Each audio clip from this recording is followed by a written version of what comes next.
আচ্ছা, জুতো কিনতে গেলে আপনাদের কোন ব্র্যান্ডের কথা সবথেকে আগে মনে পড়ে?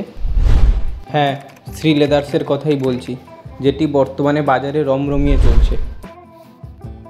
আজ শহরের রাস্তাঘাটে, মেট্রো বাসে যতগুলো লোক দেখতে পাই, তাদের মধ্যে অন্তত বেশিরভাগ মানুষের পায়ের দিকে তাকালেই চোখে পড়বে পরিচিত একটি লোগো। খুব প্রাচীন, আবার খুব নতুনও। চোখ বন্ধ করে আপনি বলে দিতে পারবেন বেশিরভাগ বাঙালি আজও জুতো কেনার সময় শ্রী লেদার্সকে সাদরে গ্রহণ করেন। এ তো গেল প্রত্যেক দিনের গল্প। চলুন আজকে জানব শ্রী লেদার্সের ইতিহাস, কিভাবে একটি ছোট্ট দোকান থেকে এত বড় ব্র্যান্ড তৈরি হলো। ছোট্ট একটা দোকান থেকে সুবিশাল এক সাম্রাজ্য। বেলা অবেলায় বাঙালি পায়ে পায়ে পথ চলার সঙ্গী শুরুটা যার হাত ধরে, তিনি ছিলেন সত্যব্রত দে। তিনি ছিলেন একজন বাঙালি ভদ্রলোক, যার চোখে ছিল ভবিষ্যতের বিশাল বড় স্বপ্ন। বাঙালি যে ব্যবসাতেও মহাকাশ ছুঁতে পারে, তার জ্বলন্ত উদাহরণ হলো এই সত্যব্রত দে। যে ব্যবসা আজ পর্বতের শিখরকে চুম্বন করছে, পায়ে পায়ে যে ব্র্যান্ডকে সাদরে গ্রহণ করছে বাংলা ও বাঙালি, সেই সাম্রাজ্য তৈরির প্রথম শুরুটা ছিল এতটাও সহজ নয়।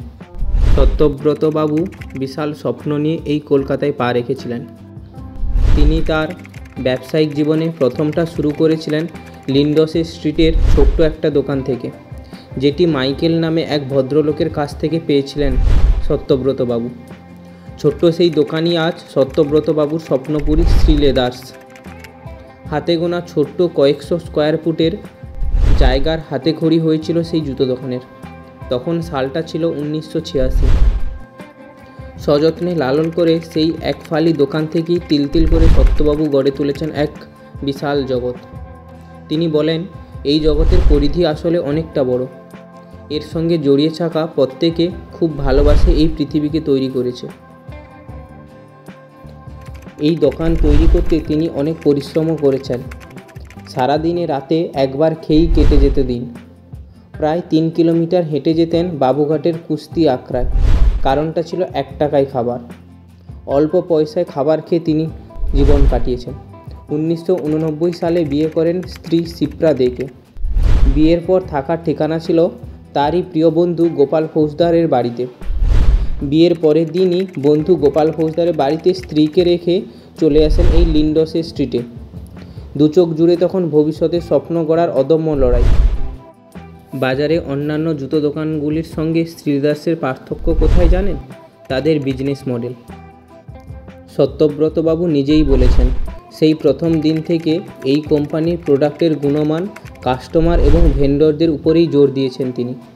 নিয়ম করে প্রতি সপ্তাহে প্রোডাক্ট অর্ডার দেওয়া এবং তার পেমেন্ট করা ছিল বাধ্যতামূলক। আজকের দিনে দাঁড়িয়েও সেই প্রথাই অনুসরণ করছে তারা, যার ফলে সময়ের সঙ্গে সঙ্গে পাল্লা দিয়ে বেড়েছে ব্যবসা। সেই সঙ্গে কর্মচারীদের শারীরিক ও মানসিক সুস্থতাতেও সর্বদাই নজর রেখেছেন তিনি।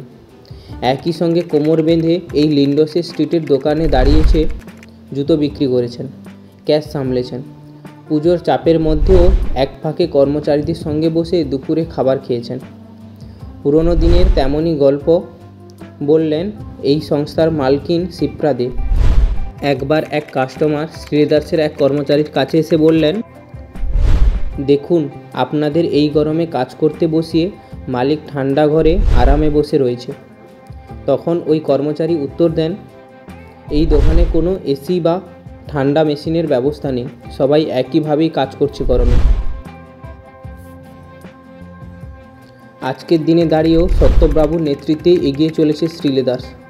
লিন্ডসে স্ট্রিটের ছোট্ট সেই দোকান থেকে এক এক করে অনেকগুলি স্টোর তৈরি করে ফেলেছে তারা। কিন্তু সময় বদলেছে। সাফল্যের সেই শিখর ধরে রাখতে তৈরি হয়ে গিয়েছে পরবর্তী প্রজন্ম। ব্যবসা যে পরিবারের রক্তে রয়েছে, তাই এই পরিবারের মেয়ে বিদেশে পড়াশোনা করে এই কোম্পানিতে হাত লাগিয়েছে।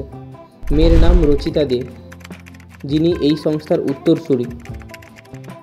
সান ফ্রান্সিসকো থেকে স্নাতক হওয়ার পরে রচিতা দে একটি ই-কমার্স স্টার্ট অ্যাপে আনলিস্ট হিসাবে কিছুদিন কাজ করেন। এরপরে সিরাকিউজ বিশ্ববিদ্যালয় থেকে স্নাতকোত্তর হওয়ার পরে যোগ দেন নিজেদের ব্যবসায়। লক্ষ্য সংস্থাকে আরও উপরের দিকে এগিয়ে নিয়ে যাওয়ার, বাবার নিজের হাতে তৈরি করা স্বপ্নকে সেই জায়গায় ঠাঁই দেওয়ার। যে জায়গার কথা হয়তো নিজেও ভাবতে পারেনি সত্যব্রত বাবু। মুহূর্তে দাঁড়িয়ে অন্যান্য জুতো দোকানের থেকে শ্রীলেদার্স কোম্পানির জুতো বোধহয় সর্বোত্তম সেরা এবং তার ক্রেজও ছড়িয়ে পড়ছে দিকে দিকে। মনে আছে দুর্গাপুজোর সময় সেই লম্বা লাইনের কথা শ্রীলেদার্সের সামনে? তাহলে আপনার পায়ে পড়া শ্রীলেদার্স কোম্পানির এই জুতোর কাহিনী শুনে কেমন লাগলো? এরকম আরও নিত্য নতুন ইনফরমেশানযুক্ত ভিডিও পেতে আজই আমাদের channel know the unknown fact subscribe করুন। ফেসবুক থেকে দেখে থাকলে পেজটিকে ফলো করুন। সবাই ভালো থাকবেন, সুস্থ থাকবেন। আজ আসি, টাটা।